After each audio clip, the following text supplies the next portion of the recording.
Maria Hernandez lived in a small flat nestled between the narrow alleys of Gracia, Barcelona. The city buzzed with tourists and sunshine that summer morning, but her little kitchen was quiet, except for the ticking wall clock and the kettle just starting to hiss.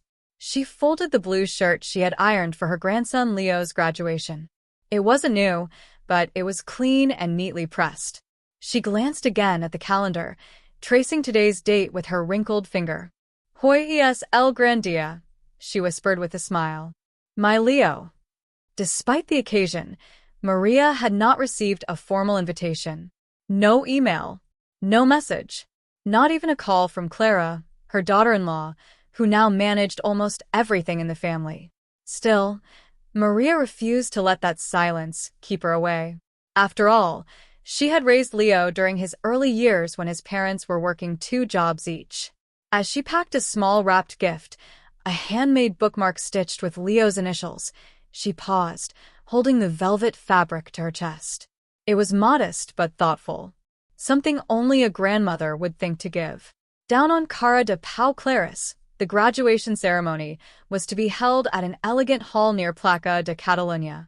Maria, wearing her floral skirt and carrying her gift in a simple paper bag, took the metro with careful excitement, her fingers gripping the pole as the train rushed through underground tunnels. Once at the venue, she stood outside for a moment, staring at the modern glass doors and crowds of well-dressed guests pouring in. Cameras clicked. Laughter filled the air. Maria felt a flutter of pride and a quiet sense of distance. She stepped forward toward the doors when Clara suddenly appeared, flanked by her own mother and sister. Clara was dressed immaculately, her expression unreadable as she looked at Maria. "Oh," Clara said, stopping her. "I didn't know you were coming." Maria gave a gentle smile. "I wouldn't miss it for anything." Clara paused, then leaned in slightly. Her tone dropped, polite but sharp. "Listen, this is a private gathering. Leo's friends, our side of the family. It's very specific. I just don't think you'd be comfortable inside." The words hit Maria like a breeze laced with frost. She tried to respond, but Clara was already turning away, waving down someone she recognized. Guests walked past Maria as if she were invisible. She stood there for a moment, gripping the paper bag tightly. Without saying another word, Maria turned away from the door and walked toward the side of the building. There, she found a spot near the trees and waited, heart bruised, but posture proud. She could still hear the name Leo Garcia echoing from inside as applause burst through the windows. She smiled, though her eyes had begun to glisten. As Maria stood beneath the sycamore tree, trying to steady her emotions, she noticed a young woman nearby. She held a red camera and appeared to be taking candid photographs of guests as they entered the venue. Her energy contrasted the stiffness of the rest. Their eyes met. The woman tilted her head and gave Maria a brief smile before focusing her lens again. Curious, Maria glanced toward the door once more, catching a glimpse of Leo in his black gown, hugging his classmates. He looked taller, older, but still her Leo. The girl with the camera edged closer. "Excuse me," she said in Catalan-accented English. "Are you waiting for someone?" "I'm just watching," Maria replied with a tight smile. "My grandson is graduating." The girl nodded. "Family not inside?" Maria hesitated. "Not quite." There was a pause, then the girl raised her camera slowly. "May I take a photo of you? You look significant." Maria chuckled softly. "Significant? That's new." Click. The shutter snapped, and somehow, the moment felt preserved. The girl didn't press further, just nodded respectfully and walked off. Maria remained where she was, the sound of speeches drifting through the walls like a radio in another room. She had not been invited inside, but somehow, it felt like part of her had still been seen. Meanwhile, inside the venue, the ceremony progressed with rigid perfection. Clara sat with her side of the family in the second row, carefully glancing at the empty chair next to her, originally meant for Maria but quietly removed by an usher earlier, at Clara's request. Leo had noticed. He had scanned the room quickly before stepping onto the stage and accepting his certificate. His mother waved. His father smiled from behind a phone screen. But where was Abuela? His heart thudded with a quiet, rising panic. She would never miss this. She wouldn't. After the ceremony, he stepped out to the foyer, dodging hugs and claps. Clara caught up. "Darling, you were brilliant." "Thanks, Mum," he replied flatly. "Have you seen Gran?" Clara blinked. "Maria?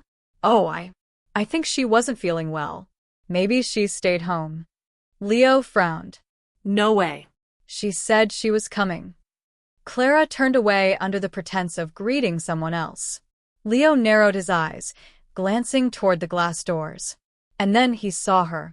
Through the blur of the crowd and the shine of sunlight, he spotted a figure sitting beside a tree. She hadn't left. She'd been waiting the whole time. The crowd outside was thinning. Families were posing for group photos, exchanging jokes and plans for post-ceremony dinners. Leo slipped through the guests, pulling off his graduation cap. As he neared the tree line, Maria stood slowly, brushing off her skirt and preparing to leave unnoticed. "Abuela." She froze. Turning slowly, her face softened the moment she saw him. "Leo." He wrapped his arms around her tightly. No ceremony, no speech, no lights. Just warmth. "I thought I'd missed you," she whispered. "I thought I had," he replied. Maria held up the paper bag, slightly crumpled now. "I brought you something. It's silly." Leo took it, carefully unwrapping the handmade bookmark. His fingers paused on the stitches of his initials. He didn't say anything. He didn't need to. They sat for a while under the trees as the sun lowered, letting the silence between them speak louder than the music still playing inside. Back at the front entrance, Clara posed for a family photo. Her sister, her mother, and a few friends all gathered around as a hired photographer adjusted the lens. She smiled, wide and gleaming, the sort of smile that demanded perfection. "Where's Leo?" someone asked. "He's just stepped away," Clara replied casually. "Teenagers." The photographer clicked once. Twice. But just before the third shot, a flash of movement behind them caught everyone's attention.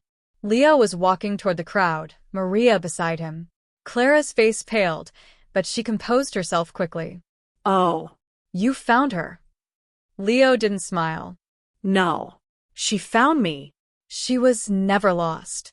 Clara opened her mouth to respond but shut it again, noticing the photographer lowering the camera awkwardly. Maria didn't speak. She stood just behind Leo, hands calmly clasped in front of her. Clara took a breath and gestured toward the camera. "Shall we do another one? All together now." But Leo didn't move. He looked at Maria, then back at the photographer. "No thanks," he said quietly. "We've got ours." And with that, he turned, guiding Maria away from the posed perfection of the day, toward something that actually felt real.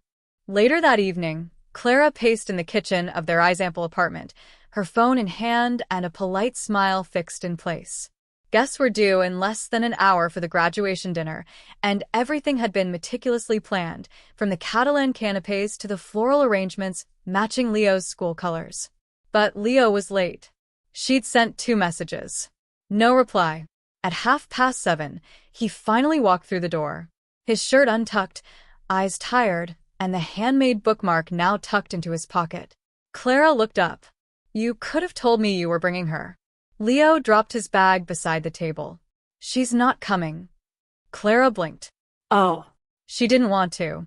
Said it's your evening. Not hers. There was an awkward pause before Clara spoke again. "I didn't mean to upset her." Leo didn't reply. He simply walked past her, opening the fridge and pouring himself a glass of water. Behind his silence, Clara felt something shift, something fragile that might never return to how it was. Back in her flat in Gracia, Maria lit a single lamp beside her armchair.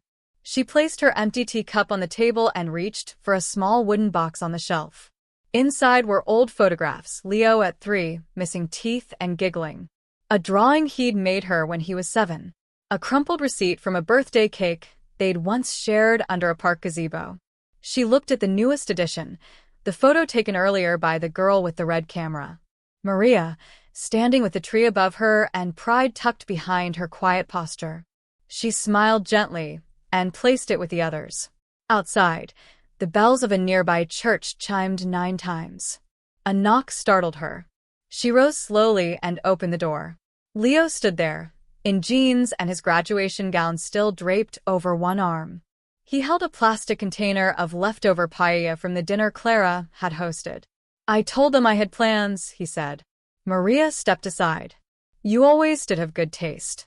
They ate at the small table beside the window, surrounded by the sounds of scooters and clinking plates from nearby tapas bars. Leo was quiet for a long while, swirling his fork through the rice. Then he looked up. "Why didn't you say anything to Mum?" Maria folded her hands neatly. "Because people hear only what they want to." Leo frowned. "I'm sorry. You've done nothing wrong, mi cielo," she replied softly. "But thank you." The silence that followed was not uncomfortable, but reflective. Then Maria stood and fetched a dusty envelope from the bookshelf. "I was saving this." Inside was a letter, addressed to Leo, written in looping cursive, the ink slightly faded. He opened it. "Read it." Halfway through he paused. "You wrote this after Grandpa died?" Maria nodded. "I knew one day you'd be old enough to understand." Leo looked back down at the letter. Words of pride, of resilience, of memory, of love that had lasted beyond grief. No performance, no politics, just truth. The next morning, Clara sat at her desk scrolling through social media. Photos from the graduation ceremony filled her feed. Families in clusters, children with medals, champagne glasses clinking. One photo caught her eye. It had been posted by the girl with the red camera. She was apparently a local art student documenting faces that mattered. It was Maria, standing under the tree. Clara's hand froze on the screen. The caption read, "She wasn't on the guest list, but she was part of the story. And sometimes that's enough." Clara stared at the image. Her stomach tightened. She hadn't expected Maria to become visible, let alone memorable. That evening, she avoided conversation with Leo, who now spent more time at Maria's than at home. The tension sat like steam in the walls, not explosive, but present. She still believed she'd done the right thing, the polite thing, for the image of the family. But that image was starting to feel hollow. Weeks passed. One quiet Saturday afternoon, Clara stood outside the door of Maria's flat. She held a small potted plant in one hand, her handbag in the other. She'd rehearsed several versions of what she might say. She knocked. Maria opened the door, her expression unreadable. Clara hesitated. "I was in the area." A pause. "I brought you something." Another pause. Maria looked at the plant, then back at Clara. Finally, she stepped aside. "You'd better come in before it wilts." Inside, the kettle hissed once again. And though the distance between them remained, the silence this time was not quite the same.